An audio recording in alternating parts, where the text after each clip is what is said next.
मुलांचं आपण कुठल्या फील्डमध्ये करिअर करू किंवा आपली मुलं कुठल्या फील्डमध्ये करिअर करू शकतील असं त्यांचं इंटरनल जडणघडण आहे. हे आपल्याला माहिती नाही पडत आहे की आपण आपल्या मुलांना कुठे घेऊन जायचंय, कसं त्यांना करिअर करण्यासाठी लावायचं. त्यासाठी ही टेस्ट अतिशय महत्वाची आहे आणि आपल्या मुलांचं बिनदिक्कत म्हणूया, बिनदिक्कत त्यांना करिअर करण्यासाठी उपयोगी पडणार आहे.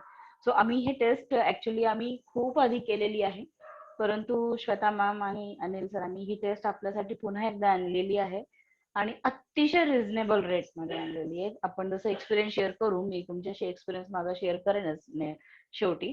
सो अशा ह्या पद्धतीचा जो आजचा जो आपला कार्यक्रम सेशन आहे, डीपली माहिती आज आपल्याला श्वेतामा देणार आहे. सो आपण श्वेतामांना वेलकम करूया. So welcome Shwetama. तुम्ही तुमच्या हातात मी आता डायस देत आहे. सो तुम्ही जसं लास्ट वीक मध्ये म्हणजे जेवढ्या तन्मयतेने आम्ही ऐकत होतो तीच तन्मयता परत आहे, कारण खूप जाणून घ्यायचं आहे आम्हाला की खरंच ही टेस्ट कशी का उपयोगी आणि किती टक्के आपल्या मुलांसाठी त्याचा उपयोग होणार आहे. हे तुम्ही जसं लास्ट टाइम सांगितलं होतं, मी पुन्हा खरंच मला ते परत जाणून घ्यायचं, म्हणजे बाय हार्ट करायचं. ज्या वेळेस अनिशच्या या प्लॅटफॉर्मवर ही सेशन येणार आहे तर मी नक्की अटेंड करणार आहे. सो प्लीज श्वेता मा, तुमच्या हातात डायस देते मी, तुम्ही पुढे कंटिन्यू करा. थँक्यू. येस, थँक्यू मा, thank you very much. Okay, great. So very good evening. Actually आता ओळखीच्या आपण शुभांगी मा, तुमची थोडीशी ओळख मला झाली तर मग एक फॅमिली सारखंच होऊन जाईल आपल्याला. तुम्ही कुठून आहात आणि तुमचं बॅकग्राऊंड काय आहे, प्रोफेशनल काय आहे, थोडंसं कळलं तर बरं होईल. शुभांगी मा, अनम्यूट करून सांगू शकता. म्यूट आहे तुम्ही. नमस्कार मॅडम, मी शुभांगी काकडे. ऍक्च्युली माझ्या बाबांनी मला हा हे दिला आहे, मीटिंग पाठवलेली आहे. अंबलकर, गणेश अंबलकर ओळखता ना? गणेश अंबलकर आपले SSY साधक. अच्छा. म्हणजे ते आपल्या ओळखीचेच आहेत. हो हो, बरोबर. छान. ओके, सो हा तुम्ही व्हिडिओ ऑफ झाला होता मे बी. बाबांचाच फोन होता, झाली का जॉईन होऊन. अच्छा, त्यांना कुठून मिळाली? शरीयुमांनी पाठवली आहेत. आम्ही SSYच्या एका ग्रुप मध्ये होतो ना.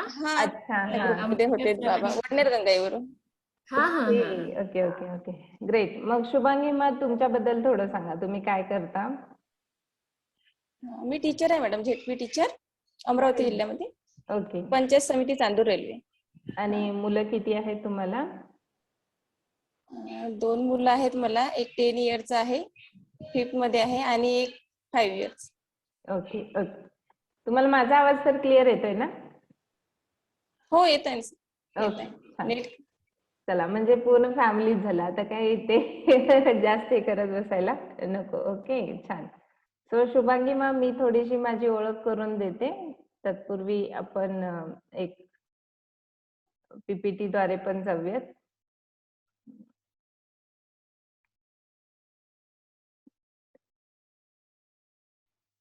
Yes, 1 second, 1 second.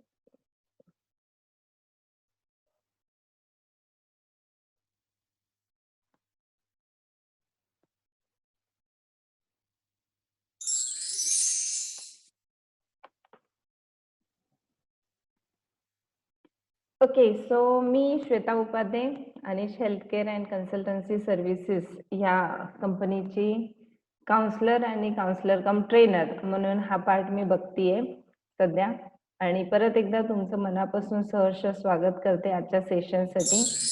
आपण काही पॉइंट्स इथे बघत जाऊयात, जेणेकरून तुमचे काही डाऊट्स आले तर नेमकं काय आहे DMIT हे आपण एकंदरीत डिस्कशन मेथड मध्ये जाऊयात. भलेही इथे PPT चालू असेल पण आपण डिस्कशन मेथड मध्ये जाऊयात. थोडीशी माझी ओळख मी करून देते. मी प्रोफेशनली ऍक्च्युली टीचर आहे, त्याच्यानंतर लेक्चरर आहे. MSc माझं मॅथमेटिक्स मध्ये कम्प्लीट झाले आणि मी BEd देखील केलेलं आहे. सो BEd हे माझ्यासाठी लाईफ मध्ये प्लस पॉईंट झाला, कारण आम्हाला BEd मध्ये सायकोलॉजी हा सब्जेक्ट असतो. ऍज युजली शुभांगी मॅम, तुम्ही देखील त्या फील्डशी कनेक्टेड आहात तर तुम्हाला हे माहित आहे की आपल्याला चाइल्ड सायकोलॉजी हे तिथे शिकवलं जातं. आणि तो माझा इंटरेस्टिंग पॉइंट झाला. आणि बीएड नंतर मी मुलांच्या लर्निंग वरती थोडंसं रिसर्च करत होते. मग एखाद्या स्कूल मधून असेल किंवा जे ट्युशनला माझ्याकडे मुलं यायची त्यातून असेल, ते चालूच होतं. आणि त्यानंतर मग माझ्या लाईफमध्ये हे DMIT आलं 2013 साली. सो 2013 मध्ये ज्यावेळेला मी, जसं आज तुम्ही मला DMIT साठी समजून घेत आहात, हे आता तरी एक प्रोफेशनल अँगल झालं, तेव्हा तरी माझ्यासाठी खूपच नवीन होतं. कारण मी ज्यांना गुरु मानते, माझे parenting teacher doctor Raju Kukade गुरुजी, ते स्वतः DMIT करत होते त्यावेळेला. आणि त्यांना ऍज अ काउन्सलर म्हणून हवे होते. आणि one of my friend suggest केली की आपण त्यांच्याशी बोलून घे, बघ तुला त्यांचं ते जे काही DMIT आहे ते तुला समजतं का. त्याच्यानंतर मग मी थोडीशी माझी जर्नी त्यांच्याबरोबर सुरुवात केली. त्यानंतर मुंबईमध्ये माझं ट्रेनिंग झालं. आणि आफ्टर ट्रेनिंग मी 2013 पासून आज तक आम्ही DMIT ह्या फील्डमध्ये आहोत. आणि जवळपास 600+ काउन्सिलिंग आम्ही केलेले आहेत. माझे जे काउन्सिलिंग आहे ती एरिया ऑलमोस्ट कर्नाटक, महाराष्ट्र आणि गोवा ह्या 3 स्टेटमध्ये मी जास्त काम केली आहे. बाहेर जायची खूप इच्छा आहे. नक्कीच ह्या फील्डमधून तेही कम्प्लीट होईल. सो आपण थोडंसं कंपनीकडे येऊयात. Anish healthcare and consultancy services ही actually Anish healthcare and consultancy services मध्ये तसे खूप सारे प्रोडक्ट आहेत. आणि त्या एक प्रोडक्ट मधला एक जे आपल्याला आज आपण ज्या गोष्टीवरती बोलत आहोत त्याचं नाव आहे DMIT टेस्ट. सो ह्याच्या पूर्वी, म्हणजे आज तुम्ही इथे बसण्यापूर्वी DMIT बद्दल समजून म्हणजे काही माहिती होतं का, किंवा तुम्हाला काही कल्पना होती का? शीतलमा आणि शुभांगीमा, तुम्ही अनम्यूट करून बोलू शकता. तुम्हाला काही कल्पना होती की DMIT टेस्ट अशी काही असते वगैरे? नाही मॅडम. नाही. येस. ओके. मला पण आधी काही कल्पना नव्हती. आता शरयुमाकडनंच मला कळलं, जे पण DMIT माहिती आली ती. बरोबर. सो DMIT टेस्ट ही जी आहे त्याचा जर आपण फुल फॉर्म केला, डर्मॅटोग्राफी मल्टिपल इंटेलिजन्सी टेस्ट असं म्हणतो आपण. What is derma? आता डर्मा म्हटल्यावर माहिती आहे सगळ्यांना की डर्मा म्हणजे स्किन, ज्याला सायंटिफिक वर्ड आहे derma. So what is dermatography? Graphy म्हणजे काय? हे जे हातांवरती तुम्हाला लाईन्स दिसत आहेत, ओके, हे जे बारीक लाईन्स दिसत आहेत बघा, हातांच्या व्यतिरिक्त अजून कुठे लाईन्स आहेत का बॉडीवरती? असे लाईन्स कुठे आहेत का? कधी तर आपल्याला प्रश्न पडला पाहिजे ना की अरे हे हातांवरच का लाईन आहेत, इकडे वगैरे का नाही आहेत, असाही प्रश्न पडतो आपल्याला कधी कधी. त्या क्युरिओसिटी मध्ये असू आपण तर. सो तुम्हाला सांगते की हे जे लाईन्स आहेत ह्याला ग्राफिक म्हणतात. It is also called as a रिजिस असं म्हटलं जातं.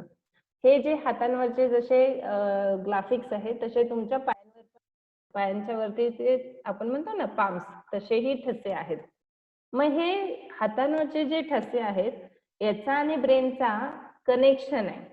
कसं कनेक्शन आहे? जे काही ब्रेन मध्ये न्यूरॉन्स कनेक्शन झालेले आहेत त्या पद्धतीने हे हातांवरती तुमच्या ठसे निर्माण झालेले आहेत.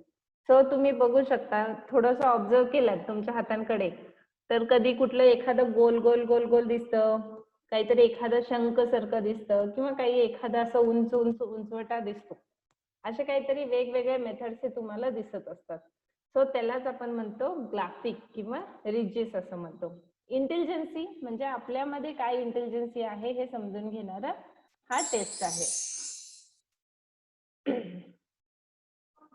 सो सगळ्यांना माहिती आहेत, हे विख्यात आहे, जग विख्यात, ज्यांना आईन्स्टाईन आपण म्हणतो, एक फेमस सायंटिस्ट आहेत.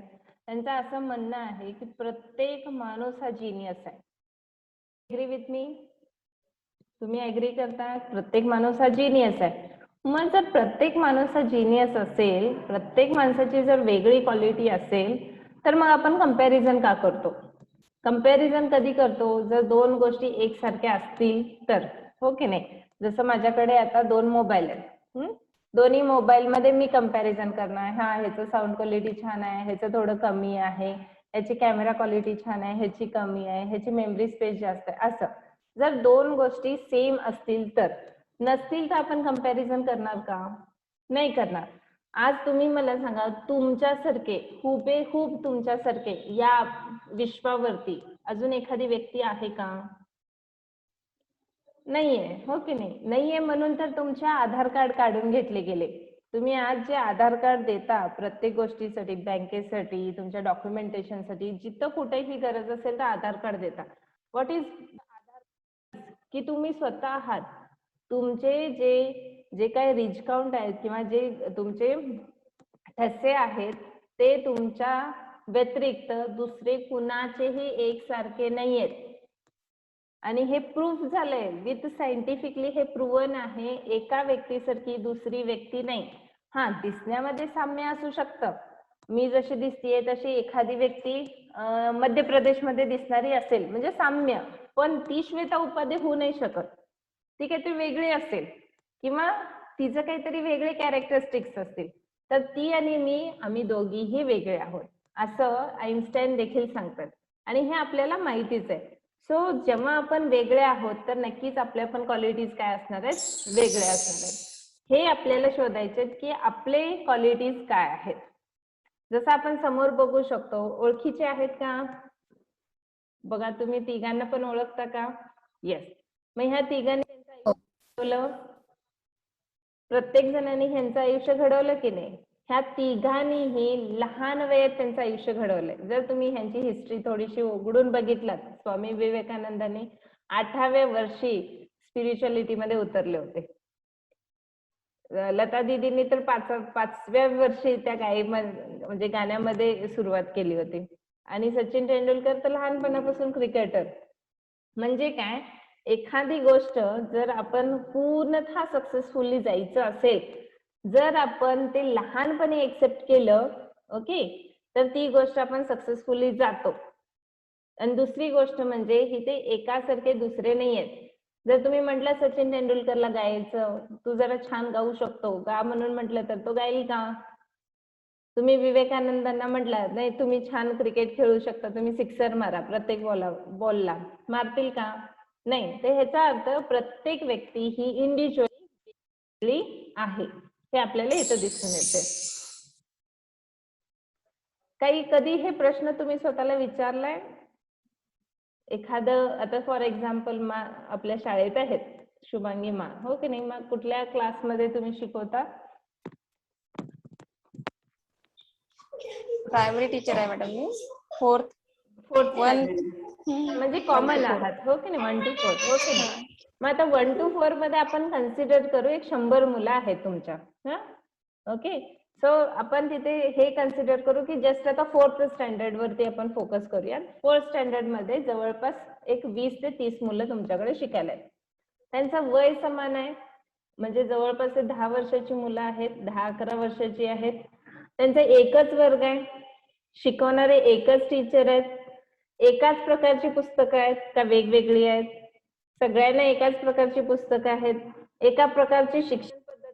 तर तुम्ही थोडीच 20-30 मुलं आहेत म्हटल्यावर प्रत्येकाला जवळ घेऊन वेगवेगळ्या पद्धतीने शिकवणार, तेवढा वेळ नसतो. तुम्ही जे शिकवणार ते एकाच पद्धतीने असणार आहे. तरी सुद्धा वेगवेगळे परिणाम येतात का? सो काय तुमचं उत्तर काय की परिणाम वेगवेगळे काय येतात? शुभांगी मा, तुम्ही सांगू शकाल का? ऍज अ टीचर तुमच्याकडनं हे उत्तर चांगलं अपेक्षित आहे की आपण इतकं सगळं, इव्हन मी देखील टीचर जिथं होते ज्या स्कूलमध्ये, त्यावेळेला मलाही असं वाटायचं की आपण एवढ्या मुलांना सगळं काही व्यवस्थित शिकवतो, तरी आपली मुलं कोण 30वर येतात, कोण 40वर येते, कोण 60 येते, कोण 90 येते. What is the difference? बरोबर आहे ना मॅडम, बरोबर आहे ना मॅडम. प्रत्येकाची आकलन शक्ती वेगवेगळी असते. येस, नाही का? एक गोष्ट, प्रत्येकाची सर्वांना आकलन शक्ती वेगळी क्लासमध्ये असते. हा, अजून क्लासमध्ये आपण सगळ्यांना सोबत आणि सारखंच शिकवतो, पण प्रत्येक मुलगा असा म्हणजे सेम ग्रहण नाही करत ना, आकलन नाही होत प्रत्येक मुलाला. बरोबर, डिफरंट असते प्रत्येक मुलाला. बरोबर. म्हणजे तुमचं असं म्हणणं आहे की आकलन शक्ती वेगळी आहे, लर्निंग स्टाईल वेगळा आहे, म्हणजे शिकण्याची पद्धत पण त्याची वेगळी आहे. बरोबर, त्याची शिकण्याची पद्धत पण आहे ना. कोणी, आपण पुढच्या स्लाइड मध्ये बघूयात की आपण ज्या वेळेला जातो, येस, जिथे आपण लर्निंग स्टाईल बद्दल पण बोलत होतो, तत्पूर्वी मी तुम्हाला सांगू इच्छिते की प्रोफेसर हॉवर्ड गार्डनर हे जे सायकोलॉजिस्ट आहेत, इव्हन तुम्हालाही जेव्हा सायकोलॉजी स्टडी करत होता त्यावेळेला ह्यांच्याबद्दल तुम्हाला उल्लेख झालाच असेल. हे ना न्यूरोलॉजी मध्ये स्टडी केली आहे ह्यांनी, आणि ह्यांचं असं म्हणणं आहे की प्रत्येक व्यक्तीमध्ये मल्टिपल इंटेलिजन्सी असते.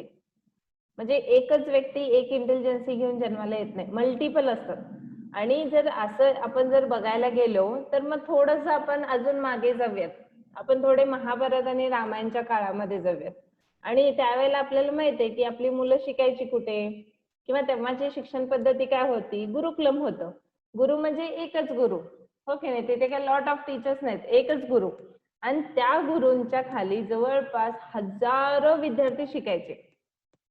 पण त्या गुरूंना माहिती होतं की कुठली व्यक्ती कशामध्ये हुशार आहे. वरून बरं असं काय असेल त्यांच्याकडे की जे ते गुरु पाहिले की लगेच म्हणा, हा तुझ्याकडे हे आहे, तू हे कर जा. तिथं काही सांगत बसत नव्हते की तू सर्च कर किंवा तू टेस्ट घे किंवा तू ते प्रयत्न कर, नाही. कारण ते गुरु जे होते त्यांना एकतर आत्मिक दृष्टी ज्या होत्या, किंवा आपण म्हणतो अंतरचक्षु जे म्हणतो, ते तर त्यांच्याकडे होतच, पण दुसरी गोष्ट म्हणजे त्यांना ठस्यांचं नॉलेज होतं. त्यामुळे ते नुसते ठसे बघून सांगत होते की ही व्यक्ती कोणत्या गोष्टीमध्ये पारंगत आहे. फॉर एक्झाम्पल, जास्त लांब नको, 5 पांडव आहेत. 5 पांडवांमध्ये गदा युद्ध जे होतं ते अर्जुनाला शिकवलं तर चाललं असतं की, हो की नाही. तरी देखील अर्जुनाला फक्त धनुर्विद्याच का शिकवली गेली, कारण त्याच्यामध्ये ती गोष्ट आहे, त्याच्याकडे ती पॉइंट आहे की त्याला सूक्ष्मातली सूक्ष्म गोष्ट जी आहे किंवा टार्गेट जे पकडायचं आहे दिसतं. आणि भीम मध्ये जी आहे ती फक्त त्याच्यामध्ये फिजिकल स्ट्रेंथ जास्त आहे, त्यामुळे त्याला गदा युद्ध दिलं गेलं. आणि युधिष्ठिरला जे पॉलिटिक्स म्हणतो आपण, बघा पॉलिटिक्स मध्ये जर कोणी आतापर्यंत आपण हिस्ट्री उघडून बघितलं तर सगळ्यात युधिष्ठिर हा जो राज्यकर्ता होता, ओके, तो सत्याने राज्य केला तो युधिष्ठिर होता. मग त्याच्याकडे ती क्वालिटी होती की how to manage the people, okay, आणि कुणाच्या बाजूनी बोलायचंय, सत्याची बाजू कशी धरायची, हे सगळ्या गोष्टी त्याला माहिती होत्या. म्हणजे ती त्याच्यामध्ये क्वालिटी होती. तीच अर्जुन मध्ये नव्हती. अर्जुनने केलं का कधी? अर्जुनने कधी एखादी गोष्ट खरं खोटं करण्यामध्ये गेला का? नाही गेला. म्हणजे प्रत्येक व्यक्तीकडे वेगवेगळी क्वालिटी होती. तसेच आज आपण जरी इथं जे किती लोक आपण बसलेले आहोत, आपल्याकडे पण वेगवेगळी क्वालिटी आहे. आणि ती मल्टिपल इंटेलिजन्सी कसं असतं, आज म्हणतात ना श्राद्ध घाल, म्हणजे काय, प्रूफ आहे का तुझ्याकडे, तुझे सांगते तुझे बोलते त्याच्याबद्दल जर प्रूफ असेल तरच आपण बोलू शकतो. पण मला जर थोड्या वेळासाठी दे. आज जे कोणी जॉईन झालेले आहेत, मीरा कुंभार, म्यूट कराल का? ओके, येस, हा, गुड. सो मी ह्या पॉइंटवर होते की आपल्याकडे देखील ह्या ज्या मल्टिपल इंटेलिजन्सी आहेत त्या वेगवेगळ्या आहेत. सो त्यावेळेला गुरुकुलम मध्ये 64 कला येत होत्या एखाद्या मुलाला. हे खूप महत्वाचं पॉइंट आहे बरं का, लक्षात ठेवा. 64 कला पूर्ण 12 वर्षामध्ये मुलगा शिकत होता आणि त्याला 8 विद्या यायचे. ओके, 8 विद्यांमध्ये पारंगत व्हायचा. आज आपला मुलगा 16 वर्षांचा होतो तर किती कलांमध्ये पारंगत होतो? आपण सगळेच बोलू, थोडस विचार करू ह्या गोष्टीवर की असे किती स्किल्स आहेत ज्याच्यामध्ये आपली मुलं पारंगत झालेत. किंवा म्हणजे तो इतकं फाईन करतो ना, त्याच्याशिवाय कोणी करूच नाही शकत असं म्हणणाऱ्या कोणकोणत्या गोष्टी आहेत. ड्रायव्हिंग पण एक स्किल आहे बरं का, आपण म्हणतो ना स्किलफुल ड्रायव्हर. सो तेही एक स्किल आहे. इवन किचनचं काम करणे हे पण एक स्किल आहे. असे 64 कलांमध्ये पारंगत होते. आज आपली मुलं जवळपास 16व्या वर्षीपर्यंत हार्डली 4 ते 5 गोष्टीमध्ये स्किलफुल होतात. मग हे आपलं दुर्दैव आहे की आपल्याच पूर्वजांनी ह्या गोष्टी सगळ्या दिल्या होत्या, पण आपण त्याचं काय केलेलं नाही, मधल्या काळामध्ये ते आपल्यापर्यंत पोहोचलेलं नाहीये. मग कोणीतरी बाहेरचा माणूस येऊन सांगतो की हे असं असतं बाबा, मल्टिपल इंटेलिजन्सी असतं आणि त्याच्यावरती शोध घेतला गेला आणि त्यांना फाइंड आउट केलं की 9 मल्टिपल इंटेलिजन्स.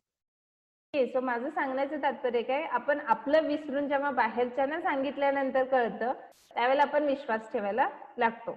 तसं डॉक्टर हॉवर्ड गार्डनरनी हे जगाला प्रसिद्ध केलं की मल्टिपल इंटेलिजन्सी आहे आणि त्याच्यावरती जर आपण एखाद्या व्यक्तीला जज करायला लागलो तर आपल्याला काय होऊ शकतं, व्यक्तीमध्ये असणाऱ्या क्वालिटीज कळू शकतं. ऍक्च्युली ह्यांनी फाइंड आउट केलेले तसे 27 होते, त्या 27 मध्ये मर्ज केले 9 मध्ये, पण आपण जे स्टडी करतो ते फक्त 8 आहेत. ओके, हा मी आता मगाशी ह्या प्रश्नावर आले होते, तुम्हाला स्वतःची तुमच्या मुलाची शिकण्याची पद्धत माहित आहे का? जसं शुभांगी मॅमना मी क्वेश्चन विचारलं की एक तर आकलन शक्ती वेगवेगळी आहे, पण दुसरी ही पण शक्ती वेगळी आहे. कोणती? ऐकून शिकणे, बघून शिकणे आणि कृतीतून शिकणे म्हणतो आपण. सो ज्या मुलांना ऐकून शिकतात ना ती कायम टॉपर असतात, कारण ते टीचरांना ऐकतात, ऐकलेली गोष्ट लक्षात ठेवतात आणि लिहून काढतात आणि संपला विषय. आपण त्यांना टॉपर डिक्लेअर करतो किंवा ते मार्क्स चांगले मिळवतात. जी बघून शिकतात ना ती कशातून बघून शिकतात, म्हणून त्या टीचरांना टीचिंग एड्स म्हणून असतात. हो ना मग बरोबर आहे ना? टीचिंग एड्स जे तुम्ही एखादी गोष्ट शिकवणार आहात ते तुम्हाला प्रेझेंट करायचं आहे.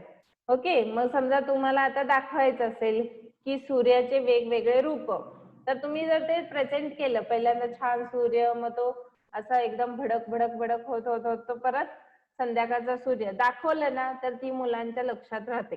त्याला आपण म्हणतो व्हिज्युअल स्ट्रेंथ, बरोबर? किंवा एखादी गोष्ट बघून शिकतात. सो ह्या मुलांना कायम ऍव्हरेज मध्ये असतात, ना जास्त टॉपर ना पूर्ण लोअर. आणि तिसरी जी मुलं आहेत त्याला म्हणतात कायनेस्थेटिक, त्याला आपण do it or play way method म्हणतो. आता ह्या मुलांना आपल्या शाळेमध्ये नावाची नुसती पुस्तकांमध्ये आहे. मी थोडस परखड बोलते इथे कारण ऍज अ टीचर म्हणून राहिली आहे. आम्ही पाट्या टाकून यायचं काम केलेत शाळेत, कारण आम्हाला पगाराशी मतलब होतं.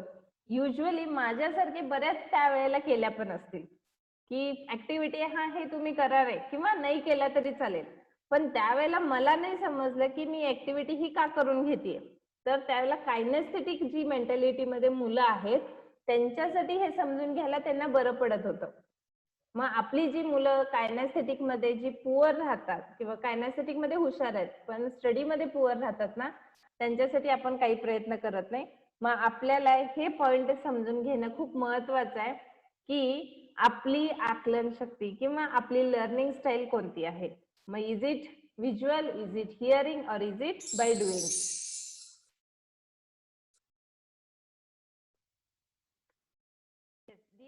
काही फायदे इथे दिलेले आहेत, मी बोलता बोलता तुम्हाला सांगत जाते की DMIT चे फायदे काय. पहिली गोष्ट, तुम्ही आरसा पाहिलात, आरसा पाहिल्यानंतर तुम्हाला काय दिसतं? समजा तुम्ही स्वतः आरशासमोर उभे राहिलात तर काय दिसतं तुम्हाला? येस, आपण थोडं डिस्कशन मेथड मध्ये जाऊया. तुमचाही तुम्हाला काय वाटतं ते सांगत चला, आपण डिस्कशन मेथड मध्ये जाऊ. आरसा पाहिलात, समजा तुमच्या समोर आरसा आहे, तुम्ही आरशासमोर उभे राहिलात तर काय दिसतं तुम्हाला? स्वतःच दिसतो, स्वतःचं प्रतिबिंब. म्हणजेच काय दिसतं? फिजिकल अपीअरन्स दिसतं, बरोबर आहे की नाही? फिजिकल फिजिकल अपीअरन्स मध्ये तुमचे डोळे कसे आहेत, तुमचे केस कसे आहेत, तुमची हाईट किती आहे, तुम्ही फिजिकली कसे दिसता, सगळं दिसतं. मग हे ब्रेनला बाहेरून दिसणाऱ्या गोष्टी डोळ्याने एक्सेप्ट केलं, पण ब्रेनच्या आतील गोष्टी कसं कळणार? आता ब्रेनच्या आत पण काहीतरी वायरिंग आहे ना आपलं, घडते ना तिथे, त्याशिवाय आपण आता बोलतो का किंवा ऐकतो का किंवा करतो का? तर ती जी गोष्ट आहे ती समजून घेणे, त्यालाच म्हणतो आपण mirror reflection of inner brain. तर ते DMIT मधून आपल्याला समजतं. मग इथे काय कळतं? तर दुसरी गोष्ट म्हणजे आपल्याला माहित आहे की आपल्याकडे गर्भसंस्कार केले जातात. का बरं करतात गर्भसंस्कार? आता मग तुम्ही ISP करत आहात तर तुम्ही सांगा की आपण गर्भसंस्कार का केले जातात मुलांच्या वरती? येस, शीतल मा, ISP करत आहात, गर्भसंस्कार का करतात? गर्भसंस्कार यासाठी की मुलांवर छान म्हणजे मुलं आनंदी राहिले पाहिजे, त्यांच्यामध्ये ते गुण अगदी मध्ये असतानाच सगळे ते उतरले पाहिजे किंवा तो फिलिंग छान आला पाहिजे, असे बऱ्याचशा गोष्टी आहेत त्याच्या मागे चांगले बरोबर. संस्कार करायसाठी. येस, म्हणजे ही गोष्ट आता फक्त इनोव्हेटेड झालीये का? इन्व्हेन्शन ह्याचं आता झालंय का 10-15 वर्षापूर्वी नाही हे गर्भसंस्कारचा? नाही आपण तेव्हा पाहत होतो अर्जुन हे तेव्हापासून आहे. म्हणजे महाभारत अर्जुननी जेव्हा अभिमन्यू जेव्हा पोटात होता आणि त्यांना पोटात ज्या होता. वेळेला स्टोरी सांगितली त्यावरून ही माहिती आहे की गर्भसंस्कारचे परिणाम होतात. मग हे जेव्हा होतात हे आपल्याला माहिती असताना आपण आपल्याकडे स्वतःकडे किंवा आपल्या थॉट्सवर किती लक्ष देतो?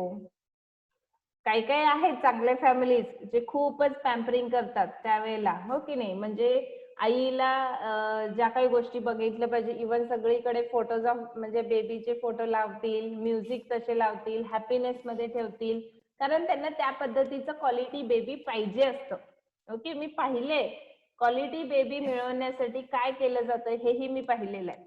पण नॉर्मली जे जनरल कॅटेगरीचे लोक आहेत किंवा जे जनरल लाईफ लीड तर ते काय करतात, त्यांना काही इतकं माहिती नसतं. एवढं माहिती आहे की गर्भसंस्कार असतात, मग ते काय करतील, 3-3व्या महिन्यामध्ये डोहाळ जेवणाचा छोटस कार्यक्रम, 7व्या महिन्यामध्ये एक डोहाळ जेवणाचा कार्यक्रम झाला. ह्याचा हा संबंध आपण म्हणतो की संस्कार, गर्भसंस्कार झाले, पण नाहीये. तुम्हाला सांगून ठेवते, हे दोघींसाठीही महत्वाचे आहेत, इव्हन सगळ्यांसाठी महत्वाचं आहे. बाळ जेव्हा गर्भाशयामध्ये असतं 13 आठवडे ते 19 आठवडे हे जे पिरियड आहे, 13 ते 19 आठवड्यांमध्ये ब्रेनची डेव्हलपमेंट होत राहते. आणि ब्रेनच्या डेव्हलपमेंट मध्ये आई जे काय बघती, जे काय ऐकती, जे काय करते ते 100% बाळामध्ये उतरलेलं असतं. पण आपल्याला माहिती नाही, because we were unaware of it. आता आपल्याला कळलं, म्हणून ISP कधी करावी? लग्नानंतर. सेकंड चान्स घेताना हे तुम्हाला नक्की उपयोगी पडणार आहे. ओके, सो ही गोष्ट महत्वाची. आणि दुसरं एक महत्वाचं सांगते, बाळावरती होणारा परिणाम, that is DNA. So DNA मध्ये आईकडून आणि वडिलांच्याकडून आलेले DNA येतात. तुम्हाला माहिती आहे का कुठले DNA बाळामध्ये ट्रान्सफर झालेत? पण माहिती नसतात आपल्याला, कारण DNA कधी कधी काय होतात, समजा माझे आजोबा खूप चांगले संगीतकार होते, पण माझे वडील अजिबात संगीत म्हणजे संगीताचं स पण माहिती नाही होते ना. ओके, इतके ते काय आहेत त्यापासून अलिप्त आहेत. पण मी ना उत्कृष्ट गाते, उत्कृष्ट माझ्याकडे म्युझिकचं ज्ञान आहे. म्हणजे ह्याचा अर्थ तो DNA पास होत होत माझ्यापर्यंत आला, पण तो माझ्या बाबांच्या ह्याच्यात ऍक्टिव्हेट नव्हता, माझ्यामध्ये ऍक्टिव्हेट आहे. असं होतं, पाहिलंय तुम्ही? असे खूप सारे एक्झाम्पल आपण बघत असतो. तर DNAचा परिणाम देखील होतो. ह्या दोन्ही गोष्टी आपल्या बाळावर होतात आणि त्यातून आपल्याला जे काही लाईफ आपण म्हणतो, स्किलफुल लाईफ आपण म्हणतो किंवा एक क्वालिटी लाईफ म्हणतो ना, ते घडवायला मदत होतं. पहिली गोष्ट त्यांची शिक्षण पद्धती समजून घ्यायला, ते करिअर मध्ये काय करतील, त्यांचं लाईफ लिडिंग कसं आहे, स्ट्रेस मॅनेजमेंट करू शकतात का, लोकांशी डील करू शकतात का, नोकरीमध्ये कसे म्हणजे नोकरी करतील की व्यवसाय करतील, ह्या सगळ्या गोष्टी समजून घ्यायला DMIT आपल्याला मदत करते. थोडं फास्ट होत असेल किंवा हे काही समजलं नसेल तर विचारा बरं का. मग मला एक विचारायचं होतं की DMIT ही आपण मुलांसाठीच करू की आता जसं आपण मोठे आहोत, म्हणजे मला माझ्यासाठी सुद्धा असं विचारायचं आहे की या स्टेजला येऊन सुद्धा आपण आपल्याला आतापर्यंत अवेअरनेस नव्हता, त्यामुळे आपण याचं नॉलेजच नव्हतं, पण आता पण येऊन इथे या स्टेजला येऊन सुद्धा आपल्याला त्याचे पुढच्या आयुष्यात फायदे होतात का? येस, 100% होतात. 2 वर्ष ते 80 वर्षापर्यंत DMIT कुणीही करून घेऊ शकते. 2 इयर्स का, तेही कारण सांगते. लहान बाळाचे तुम्ही जर बोट बघितलात तर ते भरलेली नसतात. ओके, ते एकदम असे एकदम, म्हणून बघा आधार कार्ड पण काढत नाहीत मुलांचे लहानपणी, कारण ते 2 वर्षापर्यंत भरत नाहीत. आणि त्याच्यानंतर 2 वर्षानंतर ते दिसायला चालू होतात रिजिस. आणि वयाच्या 70, 75, 80 म्हणजे ज्या व्यक्तींचे खूप फिजिकली हाताशी कामं भरपूर आहेत त्यांचे रिजिस जायला चालू होतात, म्हणजे पुसटशे होतात. ओके, पण सायंटिफिकली असं सांगितलं गेले की 2 ते 80 वर्ष आपण कुणाचंही DMIT टेस्ट करून घेऊ शकतो, वेगवेगळ्या गोष्टीसाठी करून घेऊ शकतो. जसं आपण आता फक्त मुलांच्या बाबतीत बोलतोय कारण त्यांचं करिअर, त्यांचं एज्युकेशन ह्यासाठी. पण मी जेव्हा जर समजा माझं आता लग्न मी करणार आहे तर मी DMIT करून घेऊ शकते. कारण मला जर माझी क्वालिटी समजली तर मी जर माझ्या पार्टनरची पण DMIT करून घेतली तर मग मला कळतं कोणत्या स्वरूपाचं आहे किंवा त्याची लर्निंग पद्धत काय आहे, त्याच्या क्वालिटीज काय आहेत हे समजून घ्यायला सायंटिफिकली. जसं आपण एस्ट्रॉलॉजी मध्ये कुंडली बघतो, हा, 36 गुण जुळतात वगैरे, तसं त्यासाठी पण हे उपयोगी पडतं. करिअर साठी उपयोगी पडतं. जिथं मोठमोठे MNC कंपनीज आहेत. आज मला सांगा मग एक कंपनीमध्ये कम से कम एक व्यक्तीला 5 लाखाच्या वरती पण पगार देतात की नाही? महिन्याला 5 लाख, 3 लाख, 4 लाख देणारे कंपनीज आहेत. मग ती कंपनी काय उगीच देणार आहे का? नाही ना. त्या पद्धतीचं म्हणजे ती त्या व्यक्तीच्या ब्रेनला देत असतात त्यांनी. मग आता ब्रेन काय थोडंच फोटोमध्ये आपण दाखवू शकतो, हे बघा माझी ब्रेनची क्वालिटी अशी नाही. It is like skillful. मग त्यांना जर प्रूफ हवा असेल की really you are a skillful person, तर मग ते DMIT टेस्ट वरून कळतं आणि त्यांचं काउन्सिलिंग केलं जातं आणि मॅनेजमेंटला कळतं is he a right person for this job. त्यामुळे MNC कंपनीज पण त्यांच्यासाठी करून घेत असतात.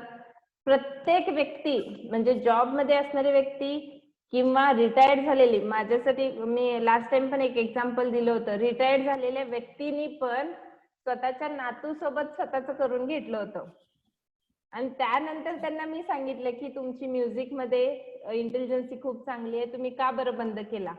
सो त्यांच्याकडे दुसरे रिझन होते, कारण त्यांच्यावरती पटकन जबाबदारी पडल्या, जॉब वगैरे करावं लागलं, त्यामुळे ते करता नाही आलं. पण आफ्टर 60 इयर्स त्यांनी म्युझिक लर्न करायला चालू केलं आणि आता लर्न करून ठेवायचं कशाला स्वतःकडे म्हणून शिकवायला चालू केलं. And he become a music teacher. 60व्या वर्षी कळलं त्यांना की म्युझिक मध्ये मी टीचर बनवू शकतो किंवा म्युझिक मी शिकवू शकतो.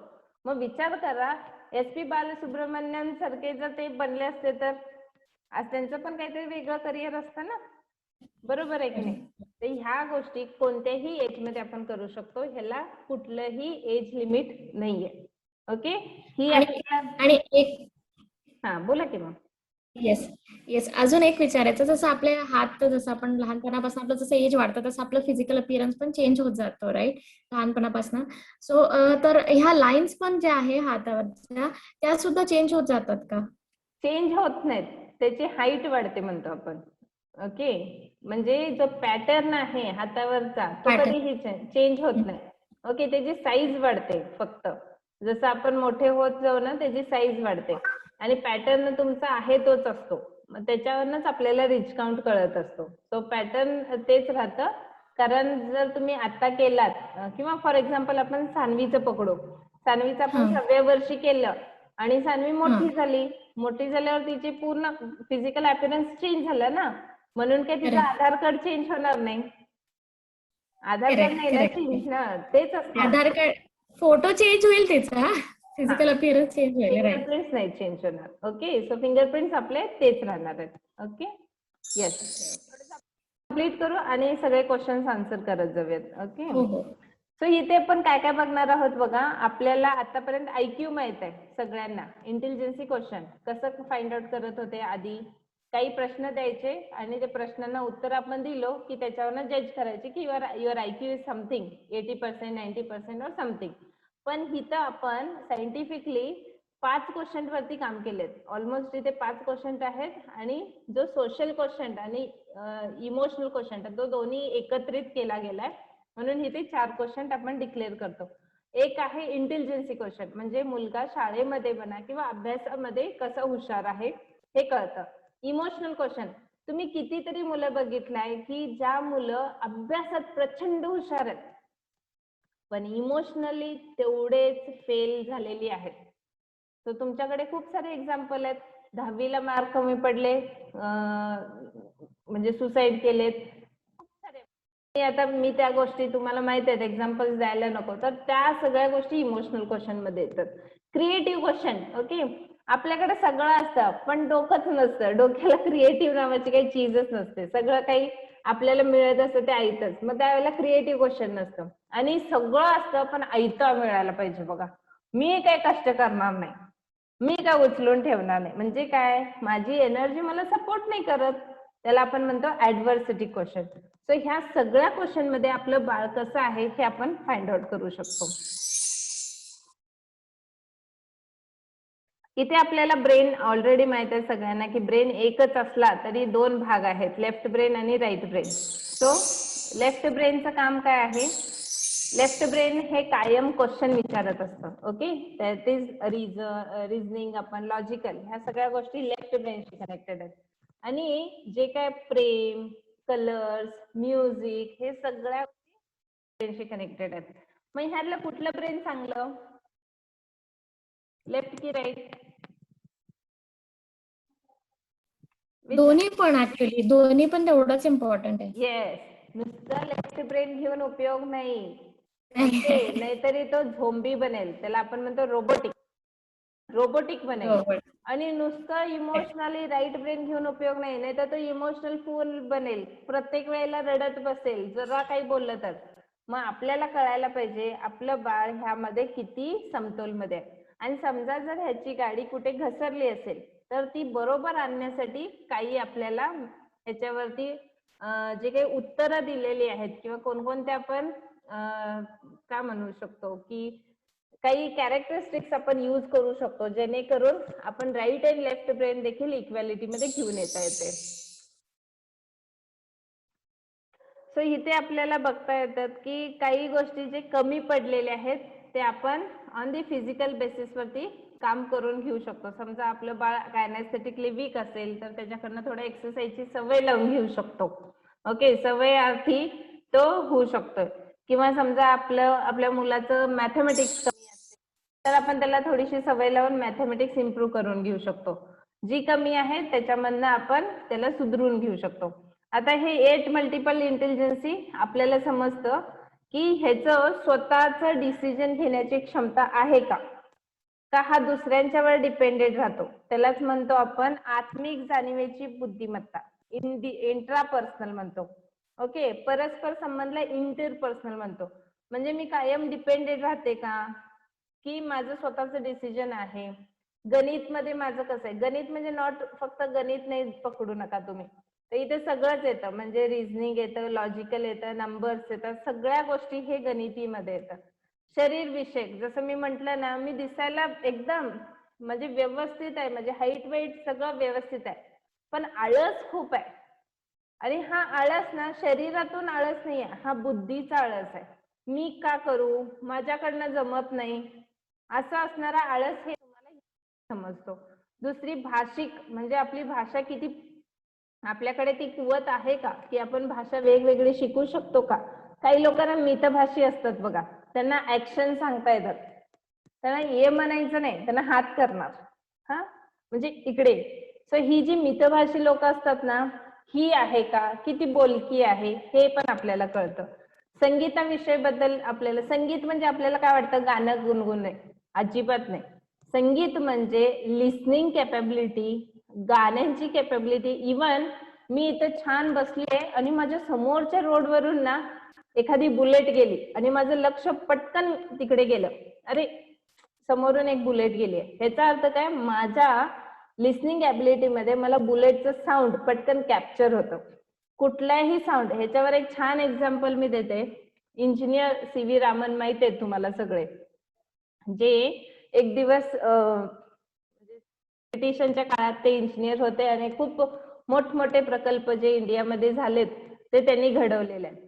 सो त्यांनी काय केलं बघा, जेव्हा ते ह्याच्यावरती आपले जे रेल्वे असायचे ना, जुने रेल्वे, आता ते तशा रेल्वे नाहीत, आधी लाकडीचे अशा फळ्या असायच्या रेल्वेज मध्ये, आणि त्या रेल्वेमध्ये ते बसले होते आणि कुठेतरी दुसरीकडे प्रवास करत त्यांनी चालले होते. सो ते झोपी गेले होते. झोपी गेल्यानंतर त्यांना ना एक वेगळा असा साऊंड यायला लागला, काहीतरी वेगळा असा साऊंड येत होता त्यांना, आणि त्यांना जाणवत होतं की पुढे जाऊन कुठेतरी गाडी पलटणार आहे किंवा ऍक्सिडेंट होणार आहे, हे त्यांना समजत होत. तर ते काय केले, पटकन चेन खिचली आणि खेचल्यानंतर ते पळत पळत पळत त्या दिशेने पुढे गेले आणि बघतात तरी काय की जो आपलं काय म्हणतो रोल जो असतो ट्रेनचा, ओके, त्याच्यामध्ये गॅप पडला होता. ते गॅप पडलेलं त्यांना साऊंड व्हायब्रेशननी किंवा साऊंडनी कळत होतं की ह्याच्यामध्ये काहीतरी बिघाडा झालेला आहे. म्हणजे असे स्मार्ट इंजिनियर त्या काळी होते, इव्हन आपल्या इंडियामध्ये होते, की ज्यांना फक्त साऊंडनी कळत होतं. मग हे देखील संगीत विषयक बुद्धिमत्तामध्ये येते. ओके, त्याच्यानंतर निसर्गाविषय, म्हणजे काही मुलं असतात बघा, त्यांना घरदार नकोच असतं, बघेल तेव्हा बाहेर फिरत असतात. कधी जंगलात जाणार, कधी इकडे जाणार, कधी तिकडे जाणार, किंवा प्राणी पक्षींमध्ये रमणार. हे निसर्गाविषयी मध्ये येतं. ज्यांना दृष्टी विषयक बुद्धिमत्ता, त्यांचा व्हिज्युअल खूप स्ट्रॉंग असतो. व्हिज्युअल म्हणजे काय, आता मी स्क्रीन कडे बघितलं तर मला काय दिसेल, हा इथं काहीतरी लिहिलंय, पीपीटी आहे, इकडे समोर माझी लोक आहेत, हे एक रेग्युलर व्ह्यूनी मी बघेन. पण काही मुलं असतात ना, त्याला एक क्रिएटिव्ह अँगलनी बघणार, अरे हे किती छान दिसतं ना, हे जर आपण असं न प्रेझेंट करता असं केलं असतं तर, बरोबर आहे की नाही, त्यांची क्रिएटिव्हिटी ते दाखवत असते. तो ह्याच्यामध्ये दोन्ही प्रकारची क्रिएटिव्हिटी आहे, एक व्हिज्युअल क्रिएटिव्हिटी डोळे बंद करून, आणि एक विजन क्रिएटिव्हिटी जे डोळे उघडून आपण बघत असतो. हे देखील आपल्याला ह्यातून कळतं.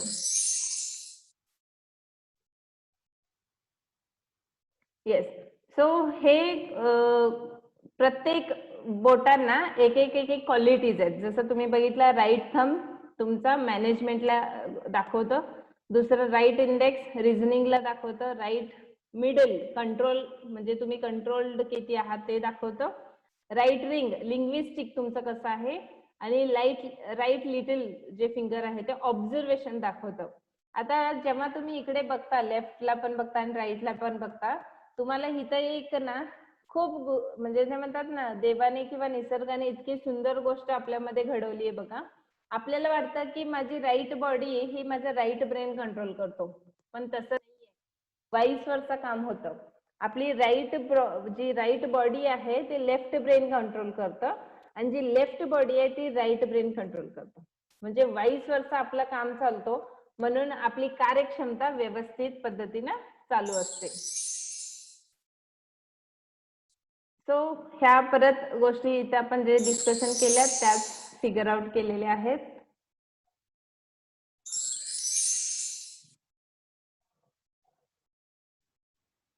येस, आणि आपल्याला ह्यातून DMIT मधून कळते काय की आपण कुठल्या क्षेत्रामध्ये गेलं पाहिजे. बरोबर, जसं मगाशी आपण शीतलमा बोलत होतं फील्ड काय, आपण करतोय काय.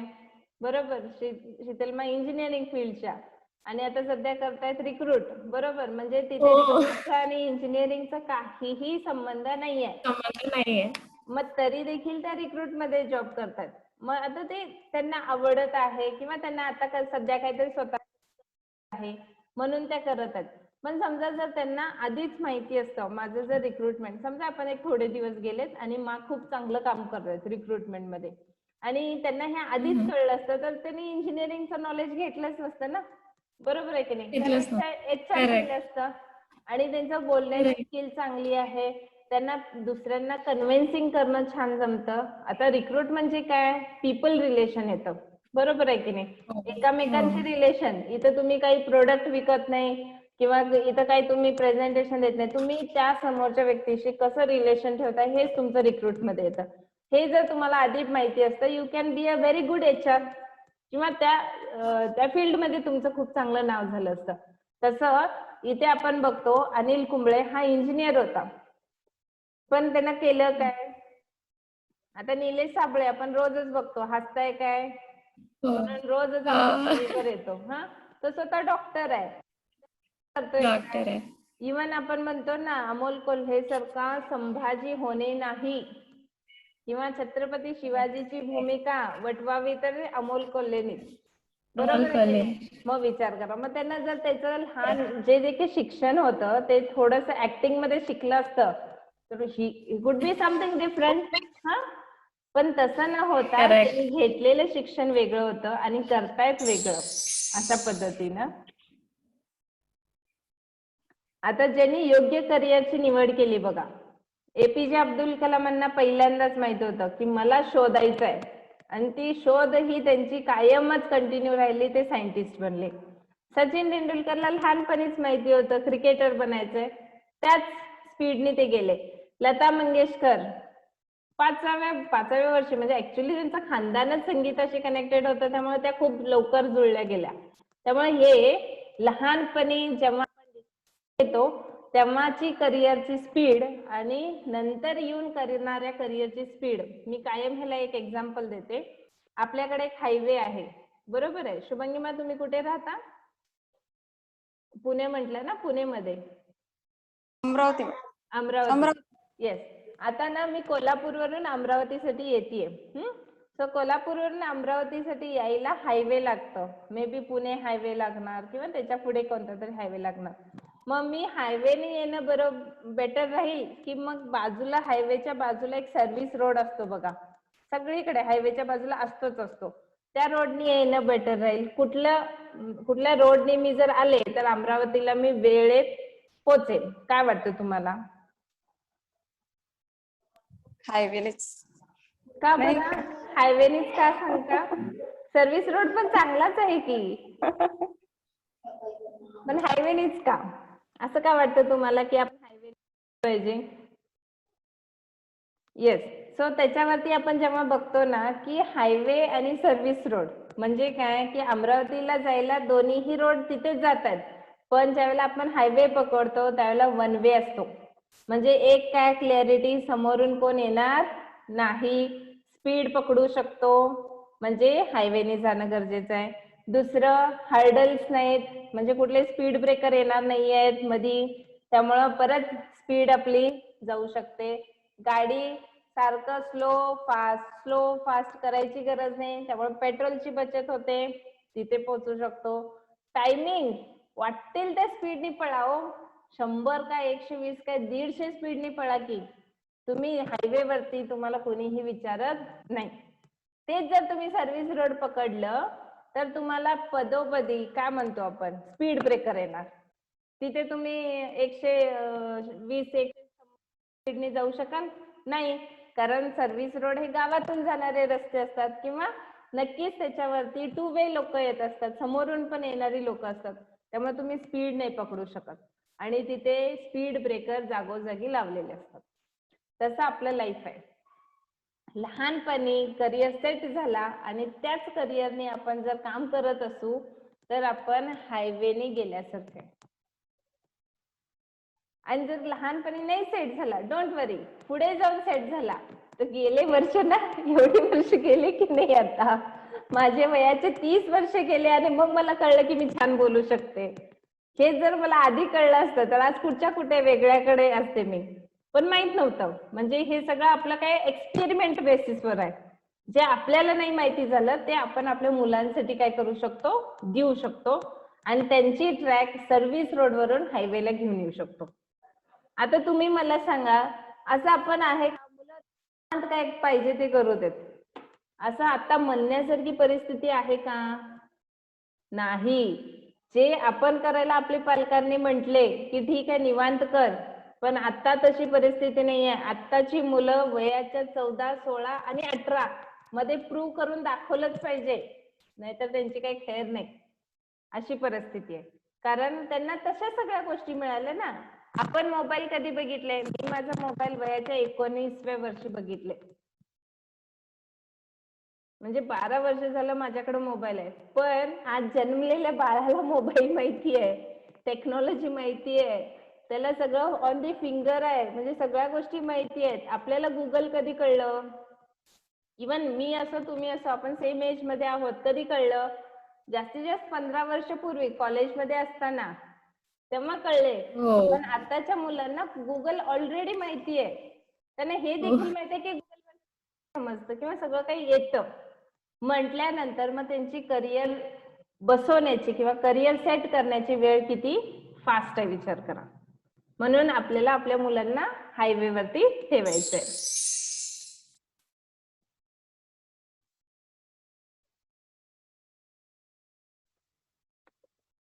काय झालं?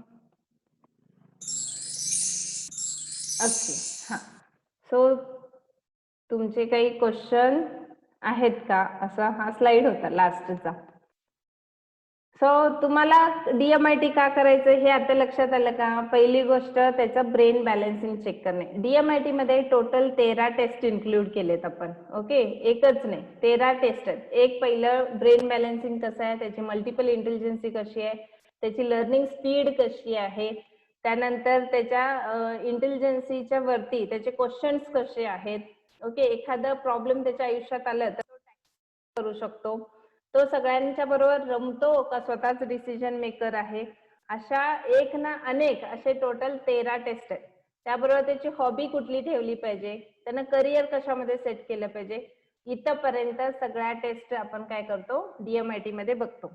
सो मला तुम्ही सांगा की DMIT आपल्याला खरंच युजफुल ठरेल का? आपल्या मुलाचं इनर ब्रेन म्हणतो आपण, मिरर ऑफ द ब्रेन बघण्यासाठी युजफुल ठरेल का? तुमचं मत काय? हो, आपल्याला नक्कीच युजफुल ठरू शकतं किंवा आपण त्यांना प्रॉपर डायरेक्शन देऊ शकतो की कुठे जायला पाहिजे किंवा आतापर्यंत त्यांची जी काही डेव्हलपमेंट झाली आहे त्यात आपण कसं त्यांना व्यवस्थित डायरेक्शन देऊ शकतो किंवा काय चेंजेस करायचे आहेत त्याचं आपल्याला थोडं क्लिअरिटी येईल. इवन मी स्वतःला पण त्यात कन्सिडर करते की मला सुद्धा क्लिअरिटी येईल तर मग मी सुद्धा त्याच्यात इन्क्लूड होते की आता या 30व्या वर्षापर्यंत जे काही आपण करत होतो ते ठीक आहे, पण आता इथून पुढे आपल्यात काय क्वालिटीज आहेत, कुठल्या डायरेक्शनने आपण पुढे जाऊ शकतो, त्यासाठी आपण याचा नक्कीच फायदा घेऊ शकतो. येस. सो ज्यावेळेला आपण हे विचार करतो की आपल्याला DMIT मधून म्हणजे इतके सगळे टेस्ट आपल्याला समजल्यावर नक्की आपलं बाळ फिजिकल अपीअरन्सनेच कळतच, पण त्याचं ब्रेन जर समजलं ना तर मी कायम एक छान एक्झाम्पल देते. आता तुम्ही सान्वीसाठी काहीतरी खरेदी करायला जाता, हो की नाही? सान्वी नाहीये तुमच्या सोबत आणि तुम्ही एखादी गोष्ट खरेदी करून आणता, मग त्यावेळेला तुम्ही तुमच्या पसंतीची घेता का तिच्या पसंतीची घेता? तिला जास्त काय आवडेल त्याच हिशोबाने घेते. बऱ्यापैकी तसं होतं, पण तरी देखील आपल्याला आता आवडलं एखादी गोष्ट तर आपण घेतो आपल्या पसंतीची, बरोबर आहे की नाही? त्यावेळेला ती वस्तू घेऊन आपण सान्वीकडे आलो आणि सान्वीला दाखवलं तर सान्वी म्हटली नाही नाही मला हे नाही आवडत. असं जर तिनं म्हटलं त्या मोमेंटला तर आपल्या बिघडलं सांगा. एक, तो घातलेला वेळ बिघडला, तो पैसा गेला आणि एनर्जी ती गेली इमोशनल आणि आपल्याला त्रास झाला. तेच जर आपल्या मुलांना काय हवं आहे ते शोधलं, त्याच्यावरती स्टडी केलं आणि तेच दिलं तर वेळेचा बचत, पैसेचा बचत आणि महत्वाचं म्हणजे आपली एनर्जी बचत होईल. आज पालकांमध्ये फ्रस्ट्रेशन असण्याचं कारण एकच आहे, आमची मुलं आमचं ऐकत नाही. काय ऐकतील? काय ऐकतील? बरोबर आहे की नाही? आमची मुलं आमचं ऐकत नाहीत कारण तुम्ही सगळं स्पून फिडिंग दिले, सगळं काही ऐकतं आपण एकदम तोंडापर्यंत आणून दिले त्यांना, मग काय ऐकतील बरं ते? मग त्यांना हे बघा, ज्यांना स्ट्रगल करून माहित आहे, नक्कीच आपण इथं असणारे 100% आपल्या लहानपणी स्ट्रगल केले छोट्या छोट्या गोष्टी मिळवण्यासाठी. आईशी रडलोय, बाबांशी भांडलोय, भाऊ बहिणींशी काय ना काही ते वाद मिळवलंय, मग तेव्हा सॅटिस्फिकेशन वेगळं आहे. आता आपल्याला छोटी गोष्ट जरी मिळवायची असेल किंवा द्यायची असेल तर ते त्यांच्या हातात आहे. मग त्यांना ऍडजस्टमेंट कुठून येणार? मग ते काय ऐकतील तुमचं? त्यांची स्वतःची मत हे वयाच्या 8व्या वर्षी तयार होतात. आपली मत तयार व्हायला 20-22 वर्ष गेली, मग आपल्याला कळलं की आपल्याला काय शिकायचंय. म्हणजे मी तर माझं आयुष्याचे 25 वर्ष घालवलेत, मग कळलं की माझी फील्ड कोणती असली पाहिजे. तोपर्यंत मी नुसतं स्ट्रगलच करत होते. कधी BSc केलं, कधी DMLT केलं, कधी B.Ed केलं, MSc तर नंतर केलं आणि एवढ्या सगळ्या झाल्यावर आता कळलं की मी काय करू शकते. म्हणजे एवढे वर्ष घालवले त्याच्यानंतर. ओके, तर आपल्याला काय करायचंय की हे जे टेस्ट आहे DMIT टेस्ट कशी करायची तुम्हाला सांगते. तर DMIT टेस्ट मध्ये आपण मुलांचे 10 बोटांचे फिंगरप्रिंट स्कॅन करून घेतो. हे स्कॅनिंग करून घेतल्यानंतर हे रिपोर्ट जे ऑर्गनायझर ते एक्सपर्ट्सना पाठवून देतात. एक्सपर्ट्स काय करतात की जे रिपोर्ट आहे ते स्टडी करतात, त्यांचे फिंगरप्रिंट स्टडी करतात आणि त्यांचा एक रिपोर्ट जवळपास 30 to 40 पेजेस मध्ये असतो. तो रिपोर्ट त्यांना दिलं जातं. मग आता ह्यामध्ये काय होतं की रिपोर्ट नुसतं दिलं तर मग पालकांना काही गोष्टी कळतात, काही नाही कळत. आणि मग ते म्हणजे ते म्हणतात ना, नॅरेट करणारा नसेल, म्हणजे आपण म्हणतो ना डायरेक्टर, स्टोरी टेलर हे असले पाहिजेत, नाही तर मग पिक्चरचा मजा येत नाही. तसं आमचं काउन्सिलर लोकांचं काम काय आहे की जे रिपोर्ट मध्ये दिले ते तंतोतंत तुम्हाला व्यवस्थित समजावून सांगणे आणि तुम्हाला तुमच्या मुलाशी एक चांगलं रिलेशन मेंटेन करण्यासाठी आपण त्यांना मदत करत असतो. सो अशा पद्धतीने हे DMIT टेस्ट घडतं, काउन्सिलिंग केलं जातं आणि काउन्सिलिंग नंतर म्हणजे लाईफ टाईम सर्व्हिस असते की कधीही तुम्ही कोणत्याही प्रश्नावर तुम्हाला परत संबंधित काही प्रश्न पडले तर तुम्ही कधीही विचारू शकता आणि आपण त्याला उत्तर देण्यास बांधिलकी आहोत. सो अशा पद्धतीचे हे DMIT नॉलेज आहे. मी करून घेतलं तेव्हा माझं वय जवळपास 24 ह्या एज मध्ये मी होते. आता त्यावेळेला माझ्या आई वडिलांना कळलं की मुलगी ही बोलकी आहे, तर आपण हिला घरात ठेवून चूक केली म्हणजे मी एकुलती एक होते, त्यामुळे त्यांना वाटलं की हिला आपण बाहेर सोडलं असतं किंवा काहीतरी वेगळं असतं तर आज कदाचित मी एखाद्या कंपनीमध्ये चांगल्या पोस्टवर असते. आणि मला हे कायम माझे सगळे फ्रेंड्स पण म्हणतात आणि ह्या मी फील पण करते. पण मी इमोशनली थोडी फूल झाले. ते का झाले हे मी जेव्हा काउन्सिलिंगला बसेन त्यावेळेला मी तुमच्याशी शेअर करेन की त्याच्यामध्ये एक असा पॉइंट येतो ब्रेनशी कनेक्टेड जिथे तुम्ही इमोशनली डिसिजन्स घेता आणि ते माझं थोडंसं जास्त आहे, त्यामुळे मी इमोशनल गोष्टीकडे कनेक्ट झाले आणि मग ऑटोमॅटिक माझा ट्रॅक चेंज होत गेला. तर आपल्या मुलांच्या बाबतीत काही असो, म्हणजे आपल्याला क्लॅरिटी आली की आपलं बाळ काय करणार आहे तर त्याचाही मार्ग सोपा होईल आणि आपलाही मार्ग सोपा होऊ शकतो. Yes, okay. सो तुम्हाला अजून काही क्वेश्चन आहेत तर विचारा. तुम्हाला काय समजलं, काय नाही समजलं, आपण ह्याच्यावरती थोडंसं बोलूया. शुभांगी मा, शीतल मा, कारण शरीर मा माझ्या सोबत आहेत त्यामुळे त्यांना DMIT माहित आहे. इव्हन आशा मा तुम्ही पण सांगा आजच्या ह्या सेशन मधून अजून काही इनपुट्स तुम्हाला झाले असतील नवीन तर तुम्ही सांगू शकता. श्याम रोकडे जी कनेक्ट होत आहेत, अजून ऑडिओ कनेक्ट नाही झाला त्यांचा. येस, कोण सांगतं? मला एकच विचारायचं आहे की आता हे माझ्या केसमध्ये आता हे आपल्याला सगळं ऑनलाईन करता येईल का? बिकॉज स्कॅनिंग जर पॉसिबल झालं त्याच्यावरती मी तुम्हाला सांगते. थोडंसं डिस्कशन चालू आहे. मला शरीमा जेव्हा बोलल्या तेव्हाच आम्ही घेत होतो. आतापर्यंत आम्ही जे मेथड यूज करत होतो ते कसं होतं सांगते. फिजिकली मुलांना समोर म्हणजे आमच्या समोर असतात त्यावेळेला ते स्कॅनिंग करून घेतलं जातं. त्याच्यात पण काय आहे की स्कॅन करणं पण एक ट्रेनिंग आहे त्याचं. म्हणजे असं नुसते बोटं ठेवून नाही घ्यायचे, तर त्याला एक रिजिस असतात, म्हणजे बोटांवरती काही पॉइंट्स असतात. ते पॉइंट्स तुम्हाला समजले पाहिजेत तरच आपला रिपोर्ट येतो, नाही तर मग उपयोग नाही होत. सो त्याच्यावरती आपण काय वर्कआउट करूयात बघू. विथ द बेस्ट सोल्युशन आपण येऊया. बाकी सगळं आपण ऑनलाईन करताच येतं. काय आता काउन्सिलिंग आपण असं वाटतच नाहीये की तुम्ही आता कॅनडामध्ये आणि मी इंडियामध्ये समोरासमोर बसून आपण काउन्सिलिंग छान पद्धतीने करू शकतो. आणि फक्त एक रिपोर्ट जनरेशन पण आता ऑनलाईनच होत आहेत. फक्त तो जो आहे ना त्याच्यावरती आम्ही सॉर्ट आउट करतो आणि ते तुमच्यापर्यंत पोहोचेल. मग ते जर सॉफ्टवेअर अवेलेबल झालं तर मी तुम्हाला ट्रेनिंग देईन कसं घ्यायचं वगैरे, आपण करून घेऊ.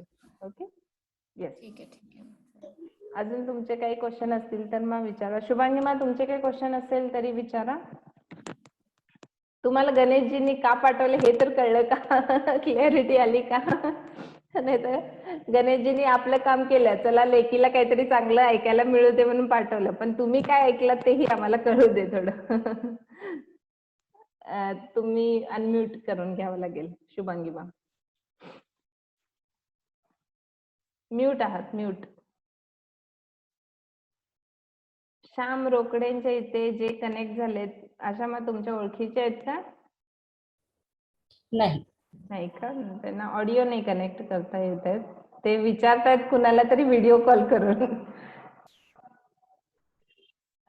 एक मेसेज टाकायला पाहिजे त्यांना. ओके, शुभांगी मा, तुमचे काही क्वेश्चन नाही नसतील तर मग आपण एक जनरली श्रद्धा माई, याचे चार्जेस वगैरे कसे असतील? आता हे चार्जेस कसे आहेत, आपली कंपनी सगळ्या गोष्टींचा विचार केली आहे. ओके, आता ऑलरेडी मी जे बघितलेले चार्जेस आहेत त्याचे 9,000 पासून सुरुवात आहेत. इव्हन पुणेमध्ये पण, पुणेमध्ये 9,000, 9,500. माझी एक फ्रेंड होती, ती पण करत होती, पण ती काउन्सिलिंग नाही करायची, ती फक्त ऑर्गनाईजचं काम करत होती, म्हणजे मुलांना ऑर्गनाईज करणे वगैरे, आणि काउन्सिलरसाठी दुसरे येत होते.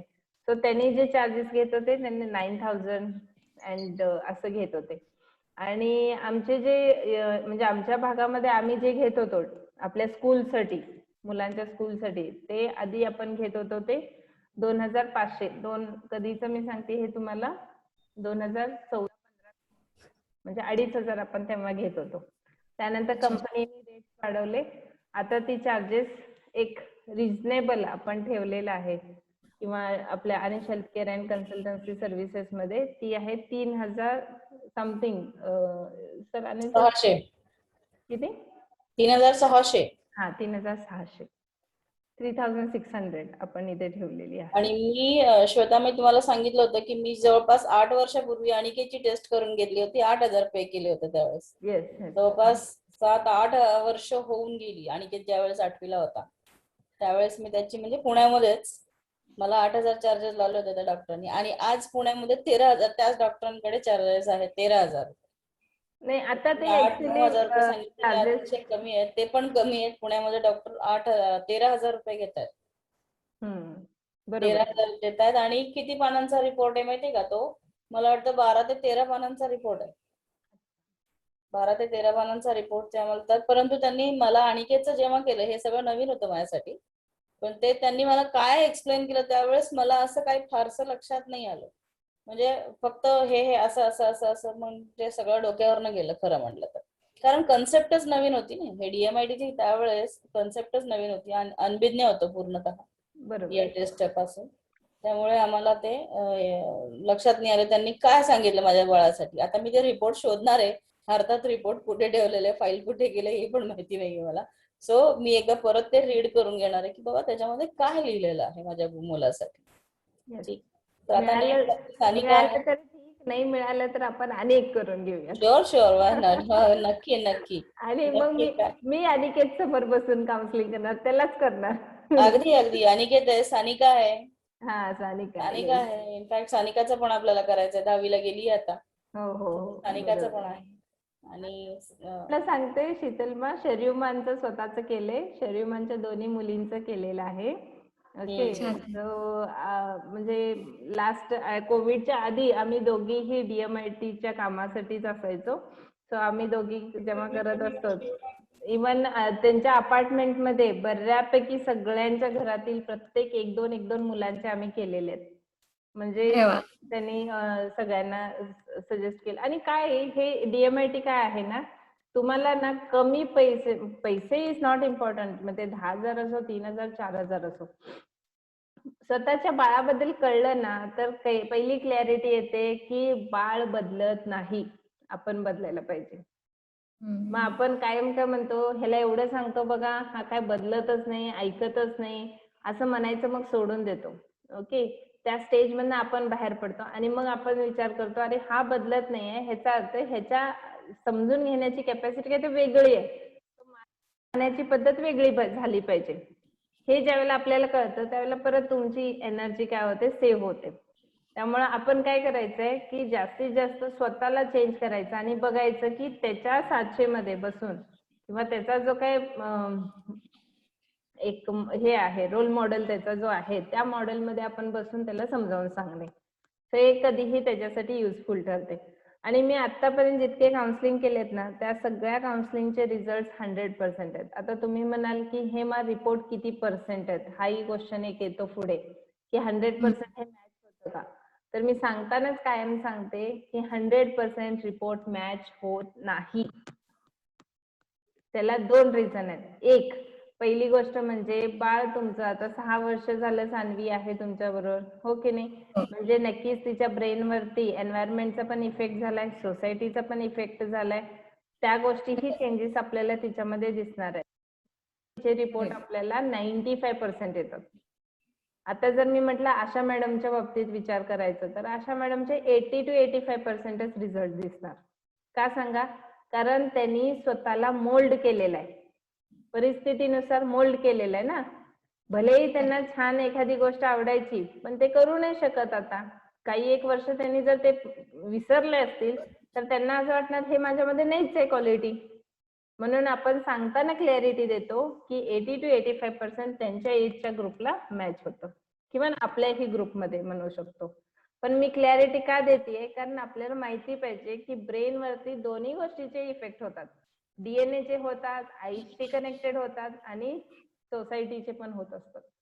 मग त्यात जे आपल्या बाबतीत घडत असतं त्यावरून आपण जायचंय. आणि जसं आतापर्यंत जे काही त्याची डेव्हलपमेंट झाली आहे सान्वीच्या बाबतीत बोलायचं तर ती 6 वर्षात जी व्हायची ती झाली आहे.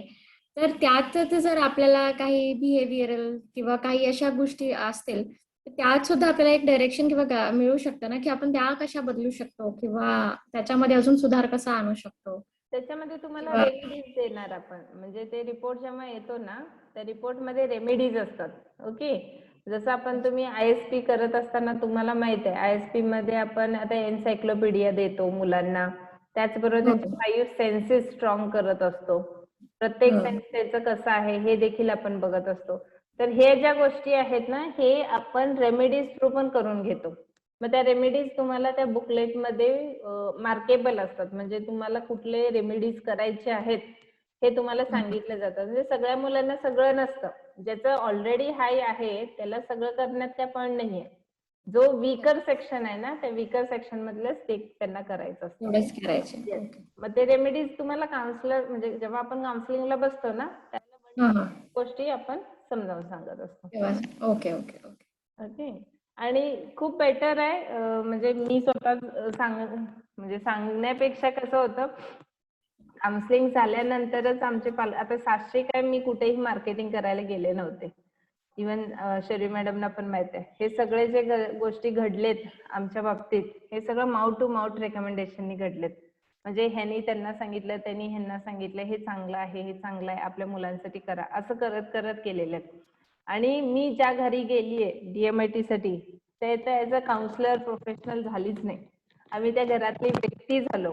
कारण इतकं छान आम्ही त्या काउन्सिलिंग मध्ये रुळतो, जेणेकरून समोरचे व्यक्ती आम्हाला त्या फॅमिली मधली मेंबर समजते. आणि हे आतापर्यंत माझा अनुभव आहे. सो कायमच आम्ही प्रोफेशनल अँगल काउन्सिलिंगचं नाही ठेवले. म्हणजे मी स्वतः तर नाही ठेवले की माझं काम काय, हा पटापट सांगा, चलो केलं. जोपर्यंत समोरच्या व्यक्तीचे डाऊट्स क्लिअर होत नाहीत तोपर्यंत मी उठत नाही. हे आतापर्यंत मी ठेवलेले एक माझं वैयक्तिक, जेन्युअनली, कदाचित हे माझ्या कल्चरमुळे पण मला मिळालं असेल. ज्या कल्चरमध्ये मी कनेक्टेड आहे त्या कल्चरचं नेचर पण आहे. आणि त्यामुळं एक आजही मार्केटमध्ये काउन्सिलर म्हणून ओळखलं जातं. लोक चांगले काउन्सिलर म्हणून ओळखले जातात. तर हे सगळं त्यातूनच मिळालेलं आहे. आणि गुरुजींचंच कुठंतरी हे ब्लेसिंग्स आहेत म्हणूयात. आणि ते कल्चरमुळे अजून डीप स्टडी करायला मला मिळालं. कदाचित जर कल्चरला नसते कनेक्टेड तर इतकं मी छान समोरच्या व्यक्तीला समजावून सांगू शकले नसते, किंवा त्या रेमेडीज त्यांच्यापर्यंत पोहोचवू शकले नसते. मग ते पूर्ण पक्क प्रोफेशनल झालं असतं. म्हणजे हे करा, ते करा, असं करा, असं झालं असतं. पण इथं तसं नाहीये. आम्ही पूर्णतः ते करून घेतो मुलांच्याकडनं, कारण आम्हाला बघायचे रिझल्ट. आणि आमचंच एक टॅगलाईन आहे, क्रिएट दी लीडर्स. त्यामुळे नंतर आम्ही मुलांच्या क्वालिटीवरच काम करत आहोत. ओके, सो तो एक महत्वाचा पॉइंट आहे. नाही, ते कनेक्शन पण इम्पॉर्टंट आहे. आणि खूप मुलं कनेक्ट होतात. म्हणजे ज्यावेळेला काउन्सिलिंगला बसतो आम्ही, त्यावेळेला मुलं जी त्या एज मध्ये असली तर मुलांना घेऊन बसतो, नसतील तर मग आम्ही बिनधास्त त्यांना खेळायला सोडतो. पण पर्सनली मुलं कनेक्ट होऊन जातात आपल्याशी. रोकडे मग तुम्हाला काय समजलं हे मला नाही माहिती, पण जे काही तुम्हाला समजलं, तुम्ही खूप लेट जॉईन झालात आणि तुम्हाला थोडंसं कनेक्टिव्हिटी मध्ये पण काही प्रॉब्लेम येत होता असं दिसत होतं. ओके. हा मॅडम, ते होतच नव्हतं माझ्याने. अच्छा, हरकत काहीतरी नाही. नेट प्रॉब्लेम दाखवत होता. तुम्हाला कोणी सांगितलं आजच्या ह्या मीटिंग बद्दल? माझ्या बाबांनी सांगितलंय. कोण? गणेशराव अंबलकर. हा बहीणच आहे माझी. वा, वा. एक झाली आहे का? बहिणी आहेत त्या. शुभांगी आणि त्या दोघी बहिणी आहेत. हा बहिणी आहे मॅडम. आम्ही खूप शांत आहे. सॉरी मॅडम, लेट झाली मी. नाही नाही नाही, असू दे. म्हणजे मला कळलं तरी ना. बघा गणेशजींना त्यावेळेला मी मुलींसाठी काय देऊ नाही शकलो, आता नातवंडांसाठी तरी देऊयात म्हणून किती ते म्हणजे विचार त्यांचे कसे आहेत विचार करते मी. ओके, आफ्टर रिटायरमेंट पण त्यांना हे सुचलं की आपण काहीतरी दिलं पाहिजे. सो खूप महत्वाची गोष्ट आहे. चांगलंय. तुम्ही रोकडे मग काय करा आता सध्या थोडस नंतर शुभांगी मानशी थोडं संपर्कात राहा. आपल्या शरीरमा आहेत ओके, त्या तुम्हाला फोन करतील. त्यांच्याशी एकदा बोलून घ्या आणि त्यांच्याही व्यतिरिक्त अजून काही डिटेल्स असेल तर मीही तुम्हाला मदत करते. ठीक आहे. Okay madam. ठीक आहे मॅडम, तुमचा कॉन्टॅक्ट नंबर देऊन द्या, फोनवर कॉन्टॅक्ट करू. हा, तुम्ही आधी शरीमांना कॉल करा. ओके, शरीमांचा नंबर आहे तुमच्याकडे? नाही माझ्याकडे नाही, बाबांकडे आहे का? हा, मग तुम्ही एक काम करा, दोघी पण शरीमा गणेशजींच्याकडनं तुमच्या दोघींचे नंबर घेतील. ओके, आणि ते तुम्हाला फोन करतील आधी. मग तुम्ही आधी त्यांच्याशी बोलून घ्या. मग त्यांच्या पूर्ण बोलण्यातून, आणि त्या आता एवढ्या शार्प झालेल्या आहेत की DMIT एकदम पक्कन त्यांना माहिती आहे. ओके, कारण त्या माझ्या बरोबर प्रत्येक काउन्सिलिंग मध्ये बसलेल्या आहेत. ओके, म्हणजे पूर्ण काउन्सिलिंग सेशन संपूपर्यंत मला पूर्ण ऑब्झर्व करणाऱ्यातले ते आहेत. त्यामुळे त्यांना पूर्ण माहिती आहे काय आहे DMIT ती. आणि इन केस जर वाटलं अजून काही आपण डिस्कस करायचं तर मग आपण करू कॉन्फरन्स मध्ये. ठीक आहे. ओके, येस, छान. शीतल मा, तुम्ही क्लिअर आहात? म्हणजे लास्ट टाइम तुमचे काही क्वेश्चन क्लिअर नव्हते असं कळलं. हो, लास्ट टाइम एवढं व्यवस्थित ऐकू नाही शकले होते मी. पण हा, आता मला क्लिअर आहे सगळं. फक्त आपण बघूया की आपण पुढे कसं जाऊ आता याच्यासोबत.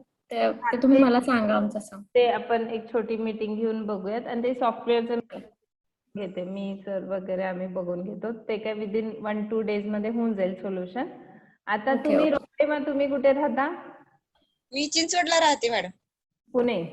पुण्याला. हा हा. पुणे चिंचवड म्हणजे तिथं आपल्याला व्यक्ती अवेलेबल होऊ शकते ना अशा, मग तिकडे पुण्याला होऊ शकते. आता अमरावती म्हणजे आपल्या इंदिरामा राहतात तेच ना एरिया तो? हा, इंदिरा माझ्याच ओळखीचे आहेत, गणेश अंबलकर सर. माझ्या पण ओळखीचे. मला कळलंय, कारण ते त्याच कॉलेजमध्ये डिपार्टमेंट मध्ये होते हे माहिती आहे मला. ते SSY केले हेही माहित आहे. पण ते राहतात तिथेच का, म्हणजे इंदिरामा जिथे राहतात तिथे राहता का असं म्हणायचं? अमरावतीलाच राहते मॅडम मी. पण आहे म्हणजे कॉन्टॅक्ट होऊ शकते मॅडमचा आणि माझा. अच्छा, ओके. मग ठीक आहे मॅडम. काय करता येते त्याच्यावरती आपण थोडासा विचार करू. फक्त काय स्कॅनिंग इम्पॉर्टंट आहे. काउन्सिलिंग एनी टाइम करू शकतो आपण, असंच ऑनलाईन बसून आपण करू शकतो. स्कॅनिंग साठी मुलांचे फिंगरप्रिंट्स घेणं महत्वाचे आहेत. माझं स्क्रीन दिसत नाहीये का? नेटवर्क इश्यू दाखवते मग, थोडासा बँडविड्थ कमी दाखवत आहे. Yes, may be battery down होत आली आहे. ओके, सो तुमचे काही क्वेश्चन असतील तर विचार. थांबूयात. अनिल सर, तुम्ही कंटिन्यू करता, तुम्ही बोलत राहा.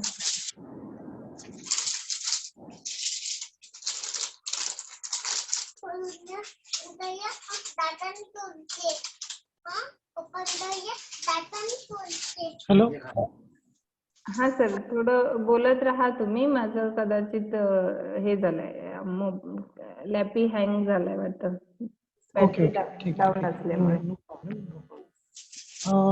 बाकी आता शुभांगी मॅम आणि त्या दुसऱ्या माझं शीतल रोकडे. ओके. शीतल मा आणि शुभांगी मा, तुम्ही शर्विमांना कॉन्टॅक्ट करू शकता.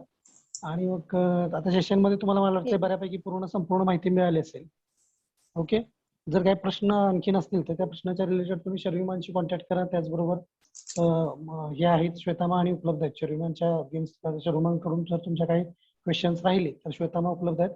आणि श्वेतामांची पण काही झालं तर डिस्कशन मी आणि तुमच्या सर्व्हिस ॲज अ सर्व्हिस म्हणून मी आणि तुमच्यासाठी उपलब्ध आहे. सो या गोष्टींची आपल्याला इन डीप डिस्कशन्स होतील आणि मग त्यानुसार आपल्याला ते डिसिजन घेता येईल. आता अमरावतीच्या रिलेटेड म्हटलं तर अमरावती स्कॅन करण्यासाठी पाठवायला काही अडचण नाही. सगळ्या गोष्टी थोडंसं ज्या प्लॅन मध्ये, कारण बिकॉज ऑफ तुम्हाला सांगतो DMIT ची कॉस्ट तुम्ही आता बाहेर कुठेही चौकशी करू शकता. आपण 46 पानी रिपोर्ट देतो, 46 पेजेस कलर रिपोर्ट असतो आपला, आणि पूर्ण ज्या प्रकारे मानी सांगितलं तसं इन डीप पूर्णपणे आपलं हे असतं. म्हणजे त्याच्यामध्ये तुम्ही आपला रिपोर्ट घेऊन तुम्ही कुठेही जाऊन चेक करू शकता की यात कुठला पॉईंट मिस आहे का. पण अदर जे रिपोर्ट तुम्हाला मिळतात जसं की तुम्ही बघितलं 12 पानी, 16 पानी किंवा 24 पानी असे रिपोर्ट्स अदर्स असतात, म्हणजे त्याच्यामध्ये बरेच पॉइंट्स मिस असतात जे तुम्हाला दिसू शकतात. मी कंपॅरिझन म्हणून सांगत नाहीये तुम्हाला, आय एम जस्ट टेलिंग की आपण काय सर्व्हिस प्रोव्हाइड करतो, कारण गेली जवळजवळ 8 वर्ष झालं आम्ही या सेक्टरमध्ये आहोत, गेली 8 वर्ष झालं आम्ही करतोय. सो त्याचबरोबर आणि बाहेर तुम्ही रेट पाहिलात ना तर याचे सगळ्यात कमीत कमी जे रेट आहे त्याचा कमीत कमी रेट आहे 5300, जो मी पाहिलाय तो म्हणजे टेस्ट म्हणजे स्कॅनिंग करणं, तो रिपोर्ट तुम्हाला देणार आणि स्कॅनरनं तुमच्याकडे काउन्सिलिंग करणं, 5300 रुपये मी लोएस्ट रेट पाहिलाय. मग तुम्हाला शंका असेल किंवा तुम्हाला प्रश्न पडला असेल की मग Anish health care and consultant services एवढ्या कमी पैशात कसं काय देते किंवा का देते, तर कसं काय देते याचा पहिला रिझन म्हणजे DMITचं सॉफ्टवेअर, म्हणजे बाकीचे स्कॅनर किंवा बाकीचे लोक काय करतात, अदर सॉफ्टवेअर कडनं सोर्सेस प्रोव्हाइड करून, म्हणजे अदर सॉफ्टवेअर कडून रिपोर्ट तयार करून घेणं आणि मग ते काउन्सिलिंग वगैरे करत असतात. पण Anish health care and consultancy services यांनी स्वतःचा सॉफ्टवेअर परचेस केलेला आहे. म्हणजे DMIT टेस्ट जिथून आपण रिपोर्ट जनरेट होतात तो सॉफ्टवेअर स्वतःचा परचेस केल्यामुळे आपल्याला ते चार्जेस थोडेसे कमी पडतात. हा झाला पॉईंट 1. आणि सेकंड पॉईंट म्हणजे कंपनी नवीन असल्या कारणाने कंपनीचं प्रमोशन ह्या हेतून मी अमाऊंट खूप कमी ठेवली. म्हणजे तुम्ही याच्यात चेक करायला गेलं तर कंपनी प्रॉफिट ओनली 100 रुपये आहे, फक्त 100 रुपये एका टेस्ट पाठीमागे कंपनी प्रॉफिट आहे. बघ because of me company profit वरती इथं लक्ष नाही दिलेलं, मी इथं लक्ष दिलं की मल्टिपल लोक ऍज अ फॅमिली मेंबर्स आम्हाला जोडले जावेत. जसं की आता तुम्ही श्वेतामानकडून ऐकलं की आम्ही ऍज अ फॅमिली म्हणून लोकांशी कनेक्ट होतो, ना की आम्ही एक मार्केटर किंवा एक मार्केटिंग रिप्रेझेंटेटिव्ह म्हणून आम्ही कनेक्ट नाही होतो, आम्ही ऍज अ फॅमिली म्हणून. जसं की शीतलमा कॅनडात जरी असल्या आणि ज्यावेळी आम्ही काउन्सिलिंग करत असतो त्यावेळी ते असं वाटायला पाहिजे की अनिल सर माझे बारके भाऊ आहेत, माझा लहान भाऊ आहे आणि तो मला काउन्सिलिंग करतोय, असं एक रिलेट होणं किंवा तो एक घरचं फॅमिली वाटणं. आणि तशाच पद्धतीचं, कारण इतरांचं तुम्ही काउन्सिलिंग हे नॉट कंपॅरिझन, फक्त मी तुम्हाला सांगतोय बिकॉज ऑफ तुम्हाला समजावं इन डीप म्हणून सांगतोय, हे कंपॅरिझन नाही करत. इतर काउन्सिलिंग तुम्हाला 1 तासाभरात काउन्सिलर येईल, महत्वाच्या गोष्टी सांगेल आणि निघून जाईल. पण आम्ही ज्यावेळी आमचा जो वेळी काउन्सिलर येतो आणि आमचा ज्यावेळी काउन्सिलर काउन्सिलिंग करत असतो, ऑनलाईन जरी असेल आणि कसं जरी असेल, ते काउन्सिलिंग 1 तासात कधीच संपत नाही, ते साधारण 2 ते 2.5 तासापर्यंत जातं. कारण इन डायरेक्ट म्हणजे पूर्ण डिटेल्स जोपर्यंत तुम्हाला प्राप्त होत नाही आणि पूर्ण क्लिअर तुम्ही होत नाही त्या रिपोर्ट बाबतीत, तोपर्यंत आमचे काउन्सिलर तुमच्या सोबत असतातच. लास्ट पॉइंट पर्यंत आम्ही तुम्हाला प्रत्येक पेज वरती जाऊन मग तुम्ही हे वाचलत का, तुम्ही ते पाहिलत का, तो क्वेश्चन पाहिलात का, याचं काय त्याचं काय, हे सगळ्या गोष्टी आम्ही तुम्हाला बघायला लावतो. आणि त्याच्यात काही प्रश्न असतील तर ते तुम्ही प्लीज आम्हाला विचारा, असा आम्ही तुम्हाला आग्रह करतो. म्हणजे तुमच्याकडून प्रत्येक पेज थोडक्यात वाचून घेतला जातो, म्हणजे तुमच्या पूर्ण शंका क्लिअर व्हाव्यात. आणि ते PDF स्वरूपात तो रिपोर्ट तुमच्याकडेच कायम राहतो. त्यामुळे तुम्ही कधीही, म्हणजे समजा आता तुम्ही वाचलात रिपोर्ट, पण कधी रिलॅक्स वेळेत जर तुम्ही ते PDF ओपन केलं तर तुम्हाला 2 मिनिटात रिपोर्ट लक्षात येतो, बिकॉज ऑफ तेवढ्या छान पद्धतीनं काउन्सिलिंग झालेलं असतं. ओके, सो मला तुम्हाला तिघींना म्हणजे बाकी आता चर्युमा आणि आशा बागडे मॅडम ह्या आणि हेल्थ केअरच्या फॅमिली मेंबर्स आहेत, तुम्ही आहातच, पण आता तुम्ही न्यूली कनेक्ट आहात. सो मला तुम्हाला तिघींना विचारायचं आहे, शीतलमा असतील, आपल्या शुभांगीमा असतील आणि रोकडेमा असतील, यांना विचारायचं आहे की तुम्हाला काही आता जे काही तुम्ही ऐकलं त्याबद्दल काही क्वेश्चन्स काही आहेत का, तुमचे काही प्रश्न आहेत का त्याच्याबद्दल, की काही समजलं नाही किंवा त्या रिलेटेड काही तुमचा प्रश्न एखादा असेल तर प्लीज. काय हा नाही, मला सध्या कुठला प्रश्न नाही आहे. जसं तुम्ही म्हटले अमरावतीचं, तर एक ऑप्शन म्हणून मी एक सांगू शकेल की आपलं जर ऑनलाईन जमलं जुळलं तर ठीक, नाही तर मग एक येत्या डिसेंबर पर्यंत आपण अमरावतीला अजून मग मी पण थोडी माहिती माझ्या रिलेटिव्ह मध्ये वगैरे देऊन आपण एक 4-5 मुलं जरी झाली तर मग आपण अमरावतीला पण एक हे करू शकतो सेशन DMITचं. त्यासाठी मग आपल्याला स्कॅनर आणायला सोपं पडेल. हा डेफिनेटली मग, किंवा आपण आता प्रत्येक शनिवारी 7 ते 9 DMIT प्रेझेंटेशन असतात ऑनलाईन, आता हे आहेत. मग तुमच्या कॉन्टॅक्ट मधल्या अमरावतीच्या लोकांना तुम्ही ह्या सेशनच्या लिंक पाठवून त्यांना त्यांनी 7 ते 9 जरी जॉईन केलं तर तिथून जरी लोकांनी एक 4-5 लोकांच्या बुकिंग झाल्या, 5+ लोकांची मुलांची जर बुकिंग झाली तर आम्ही बरं. आमचा नक्की डेफिनेटली मी इथून नक्की एक माणूस पाठवेन जो जाऊन त्या 5 लोकांचे 5 बरं. मुलांचे स्कॅनिंग घेऊन येईल आणि मग तुम्हाला ते ऑनलाईन काउन्सिलिंग सगळ्यांना डेफिनेटली होईल. असं रिपोर्ट डेफिनेटली आपण करू. जनरेट व्हायला किती वेळ लागतो सर? साधारण 1 दिवस आपण पकडतो, पण साधारण आपण लोकांना समोरच्या व्यक्तीला सांगताना 2 दिवस साधारण आपण सांगतो. अच्छा.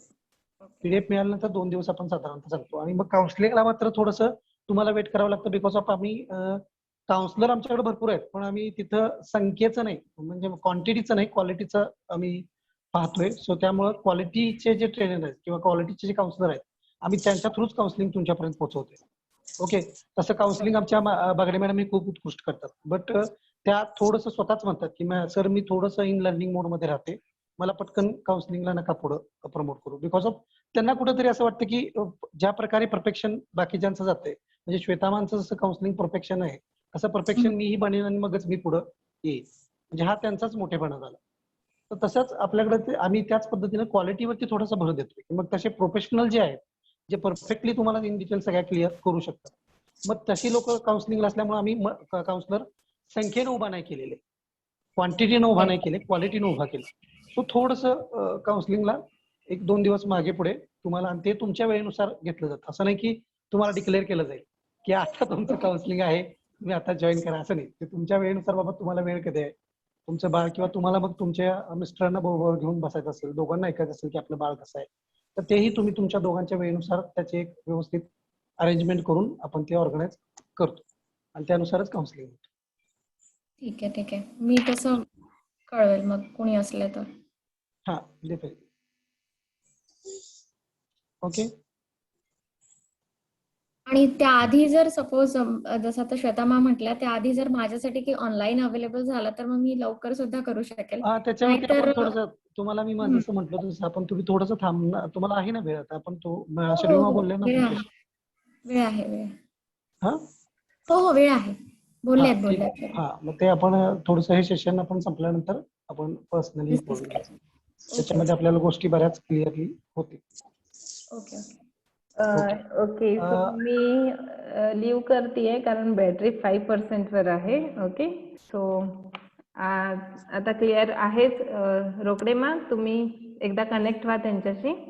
ओके, इन केस काय वाटलं तर आपण परत बोलूयात.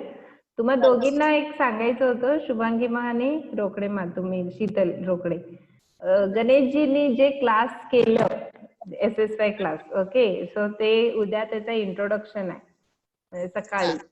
सो मी तुम्हाला हे दोघींना इन्व्हाइट करते, कारण SSY क्लास मी कुठल्याही DMIT व्यक्तीला रेकमेंड करते कारण ती महत्वाचा क्लास आहे आणि ते तुम्हाला जर लवकरच मिळत असेल तर नक्की प्लीज उद्या अटेंड करा, दोघी पण तुम्ही सकाळी 7 वाजता. त्याची लिंक गणेशजींच्याकडनं घ्या किंवा माझा नंबर एक चॅट बॉक्स मध्ये मी टाकून ठेवते तुम्हाला सगळ्यांना. चालेल. ह्या नंबरवरती तुम्ही मेसेज करा किंवा शर्यू मॅडमना मेसेज केला तर त्याही तुम्हाला देतील. उद्या सकाळी 7 वाजता झूम मीटिंग वरती आपण परत कनेक्ट होतोय आणि SSY खरंच गरजेचं आहे, म्हणजे 100%. DMIT ला मी सपोर्टिव्ह सगळे क्लासेस जे देते ते सगळे आपले ब्रेनशी कनेक्टेड असणारे क्लासेस असतात, तेही थोडं समजून घ्याल तुम्ही. Okay, okay. येस, चलो, थँक्यू. Thank you ma'am.